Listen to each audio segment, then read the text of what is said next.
এখনো পর্যন্ত যারা আমার চ্যানেলটি সাবস্ক্রাইব করেননি তারা এই জেলার সাবস্ক্রাইব বাটন দেখতে পাচ্ছেন, এখানে ক্লিক করে সাবস্ক্রাইব করুন এবং পাশে যে নোটিফিকেশন বেল আইকনটি আসবে সেটি অন করে দিন।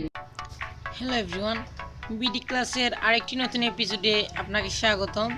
তো আমাদের আজকের টপিক হলো কিভাবে আপনার ফোনে যদি কেউ কোনো ওয়েবসাইট বা কোনো অ্যাপসটিতে ঢুকে, তো সেই অ্যাপসটি কিন্তু এভাবে ডিলিট দেওয়ার পর আমরা সেই অ্যাপসটিতে ঢুকেছে বলে আমরা কোনো প্রমাণ পাই না, মানে দেখতে পারি না যে কে কোন অ্যাপসটিতে ঢুকেছে।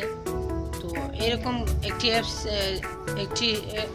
সেটা দেখার জন্য আপনার ফোনে ডায়াল অপশনটিতে ঢুকবেন এবং ডায়াল করবেন *#*34636#*#। তারপর এই যে ফোন ইনফরমেশন, এখানে আপনি ফোন দিয়ে কী করেছেন সেটা দেখতে পারবেন এবং ইউজ সেক্টরটিতে আপনি দেখতে পারবেন। এই যে দেখুন, আমি ইউটিউবে ঢুকেছিলাম 9:13 এবং পিক্সারটা ঢুকেছিলাম, Google play store, sharing, gallery, settings, মুভিটা।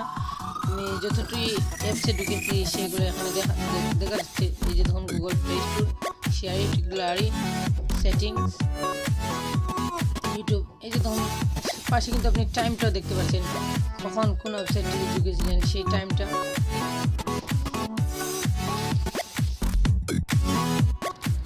এভাবে আপনি এখান থেকে ডিলিট দেওয়ার পরও আপনি দেখতে পারেন কিভাবে এই যে আপনার ফোন দিয়ে কোন কোন অ্যাপসটিতে ঢোকা হয়েছে।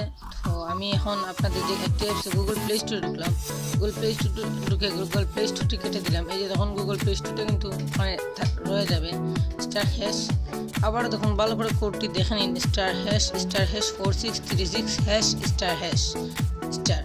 এটি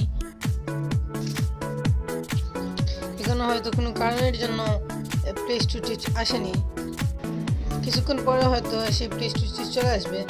তো এভাবে আপনি আপনার হোম মেনু থেকে ডিলিট হয়ে গেলেও কোন কোন অ্যাপসটিতে কে কখন ঢুকেছে সেটা দেখতে পারেন খুবই ইজিলি। তো খুবই দারুণ একটি টিউটোরিয়াল, আশা করি আপনাদের ভালো লাগবে। ভিডিওটাতে লাইক এবং কমেন্ট করে আপনার মতামত জানাবেন, যাতে আমরা